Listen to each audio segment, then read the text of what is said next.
All right, welcome patrons to the bonus episode for what is this? Episode 46? Yep, that's it. Okay, Wow. great. Okay, so we've got a couple different things that we want to talk to you about in this one. And what I wanted to start with was actually the Urim and Thummim, which, if you remember, are the two things that he puts into the breastplate In his upper pockets. or something, or the add-on compartments or whatever it was. So these are kind of like we talked about during the episode. They're generally considered to be stones or like some kind of physical object that was used to determine God's will. And so I did a little bit more digging into this. And the first thing that I found out is awesome. And that's that there is something called kleromancy. Whoa. So if you've played any role-playing games, you know about... I think that we mentioned Kleromancy on the show before, because this is not the first time that the Umim and the Thummim... Well, they came up... They showed up in Exodus the first time. Yes. Yeah. Yeah. But yeah, kleromancy. And this definition of kleromancy is interesting. It's basically a form of determining a random outcome, like casting lots, which we're going to talk about in a second, where an outcome is determined by means that would normally be considered random, such as rolling dice, but in the case of kleromancy are believed to reveal the will of God or of another supernatural entity. Like or the a deity. like the I Ching?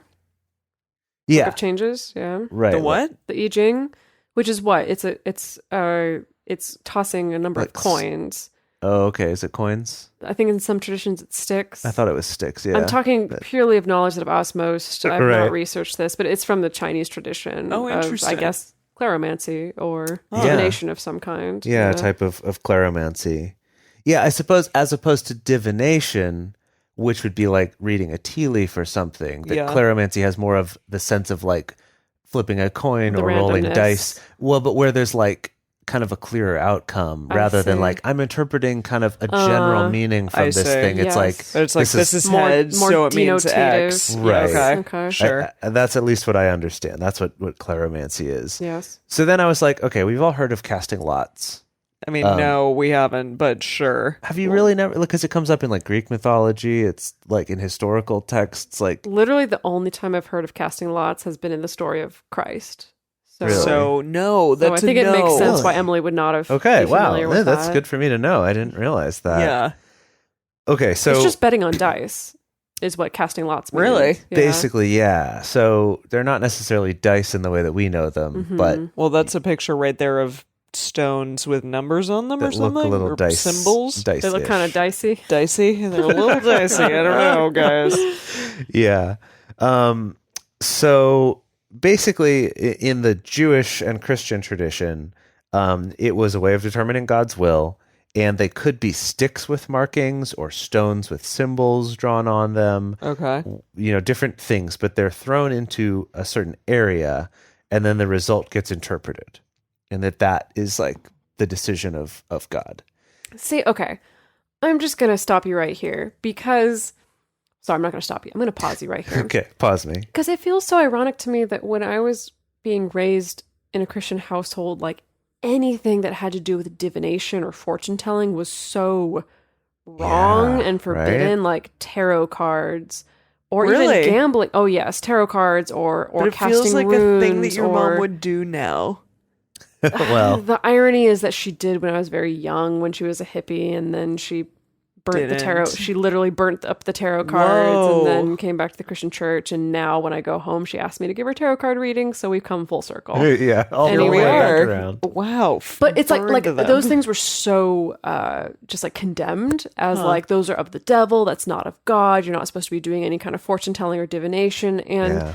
so of course they definitely glossed over the fact that the priests were doing some kind of divination. However, it didn't bring back a memory of learning about it in Sunday school. What I had learned in Sunday school is that the priest would maybe carry around a bag that had some stones in it that they would like reach into, and based on like what they pulled out of the bag, that might be a tool where they would get messages from God, is how it was put to me. Not that it was like some kind of superstition, divination kind of But thing. it's kind of like 6 of one, half a dozen the other. Exactly, right? Like the same kind of It's thing. the same exact thing. It's just that it's like this one's attached to our God, so it's okay.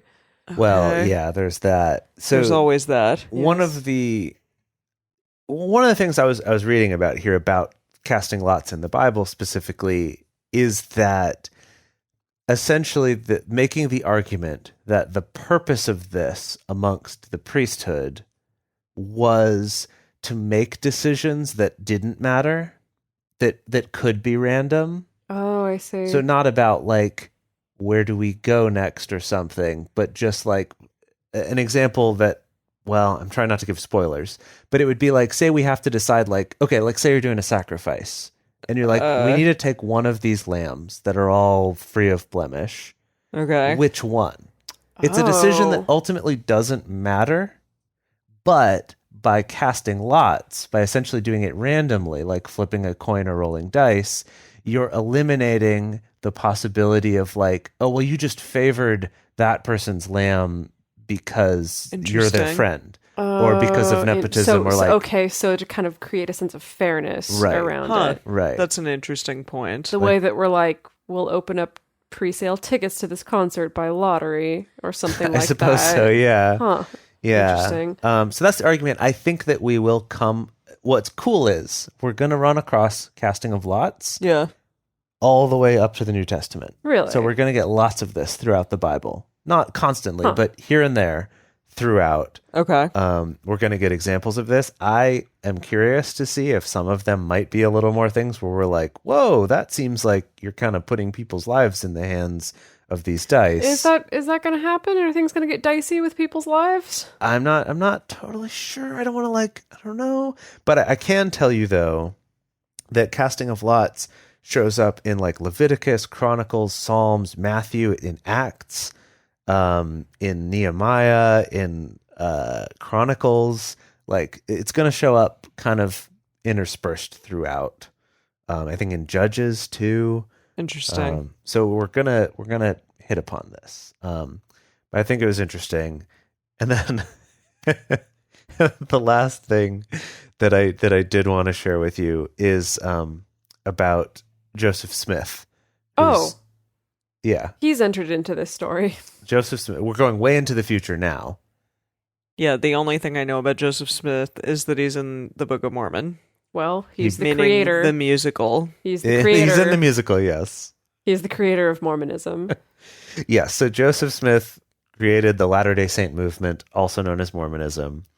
And so, real quick recap for those of you who did not watch or have not seen the Book of Mormon musical or listened to it or whatever. Okay. And also just don't know these things. Joseph Smith claimed to have found these golden plates that were written by God, that God told him where to find, and he found them, but they were not like readable by humans, and so he translated them onto normal paper. But he's a human. He's a human, but God gave him the ability to read these plates. Okay. They were written by angels maybe, or by God, I can't remember which. Aliens. I thought it was by Christ. Oh, it might have been by Jesus. None of us are Mormon, so... Yeah. Okay. Could be wrong here. To continue our theme of like half-baked, half-informed discussion. Nothing's changed now that we've moved into Leviticus. the 19th century here. Cool. So anyway, what's interesting though, what's related to this is that he said that he used interpreters in order to translate the Book of Mormon from those golden plates. Okay. And he described those as a pair of stones fastened to a breastplate, joined in a form similar to that of a large pair of spectacles, which is interesting. And then later he referred to these objects as the Urim and Thummim. So those same stones that were mentioned as being the thing that the priests use. So anyway, like he claims to have used objects at least by the same names. I don't know if he's claiming they were the same or not. Yeah. But, Right. but that they come back even thousands of years later in the 1800s. Sure, Joseph. By Joseph Sure. Smith. Who knows? Sure. All right. Who knows? Interesting. All right, Dedeker, what do you got? Oh, well, I want to talk to you a little bit about these poor boys. Poor boys. These poor eldest boys of Aaron who just got struck down. So they were the oldest brothers? They were the two oldest boys of Aaron. Because I assumed they were the young... The young ones that no one cares about? No, they're the oldest. Wow. Nadab and Abihu. So there are a lot of articles online where they're like, what did they do wrong? Yeah, that's a great question. Why was this the reaction? I'm a little confused. But some people make the argument like, no. The mistake they made is quite clear. So this particular article that I'm looking at, which is on simplybible.com, explains that, so they kind of made two mistakes. Okay. One of them was profanity. And I don't mean profanity like, F words and S words. And dropping F-bombs. Yeah, it's like, where did they swear? Well, okay, so in the translation we read, they called it strange fire. In other translations, they call it profane fire. Huh. So this like they were farting and lighting their farts on fire. I doubt that somehow, but maybe.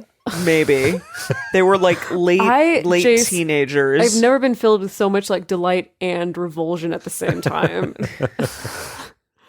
Well, okay, whatever. Essentially the idea that like they offered something to God that wasn't sanctified beforehand, something that was just like kind of ordinary. I see. And then the second problem is a presumption that they presumed that they were doing something to worship God, but he didn't ask for it. Nobody asked for this. Exactly. Right. Presumed, assumed, and you know what happens when you assume. You get burned up in fire. Yes. Up the ass. Yeah. Well, like you make an ass out of you and me being Nadab and Abihu. Gosh. And so, there's a couple of reasons why people back this up. The idea that, like, the censers they were using belonged to the altar. And so that means the censers were sacred, since the altar was sacred. And this line from this article is, they should have guessed that... Boy. Since the censer was a holy object, only fire from a holy object, like from the altar or from Yahweh, would be suitable to put in the censer. So the idea being that like they lit it with normal fire, and it should have been with holy fire or with God's fire. Okay. That was the problem. Is they made an assumption. Wow. Right. Well, yeah. I mean, I guess like we were talking earlier before recording this bonus content about kind of the idea of Leviticus being about establishing like clean and unclean and what's holy and what's ordinary. Yeah. And kind of the importance of that distinction of like you can't be around God and be ordinary. You have to be in a state of like cleanness and holiness. So is Moses, is he constantly in that state? Well, he does have a shiny face. Remember, I'm not going to let the two of you forget that he has a shiny face. Shiny face. See, I guess in my head, it slowly faded over time, and now he's back to having That's a normal what I thought face. when I was a child, but now I'm like, no. In my head canon, perpetually shiny face. Always a shiny face. So that means he's always ordinary. And the way you said that, where you're ordinary or holy? I mean, he's always not ordinary. Okay, right. Okay. Like the way you said that, where you're like, you can't be close to God and be ordinary. That definitely made me think of like, I'm certain that there's a youth pastor somewhere making a lecture about like, in order to be close to God, you have to be extraordinary. Right. You can no longer be ordinary.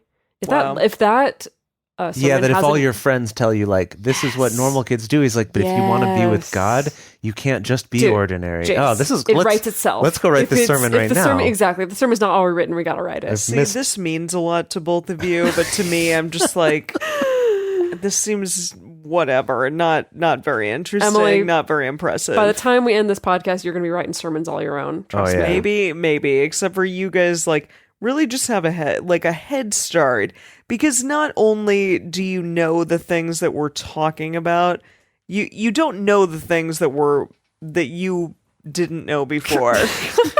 Meaning, like, all of the things that you're like, wow, I've never heard this story before. Like, yes, obviously, like, you and I are in the same boat in that way. But we know the difference between what other people might know and what they don't. No, meaning like you just have such a heads up on like all the other stories that you already do Okay, know, this is and the irony, I don't. This is the irony, though. You say that it's us having a head start, and the way that I see it is that like you had a head start in having a normal life with like normal social interactions. Normal? Because like in America, normal I think is more of the life that y'all had. I guess maybe that is too. arguable. But if you want to be close to God, you don't want to be normal. Oh my God, you want to be bringing holy. it back home. Yeah. Well, I don't know what I would be then. I would be neither. I would be neither normal, holy, or anything. No, Anyways, I think you could become a great youth pastor by the time we're done with this, Emily. I have faith in you. I don't have faith, and that's the problem. And on that note, thank you for listening yet again. We'll see y'all next week.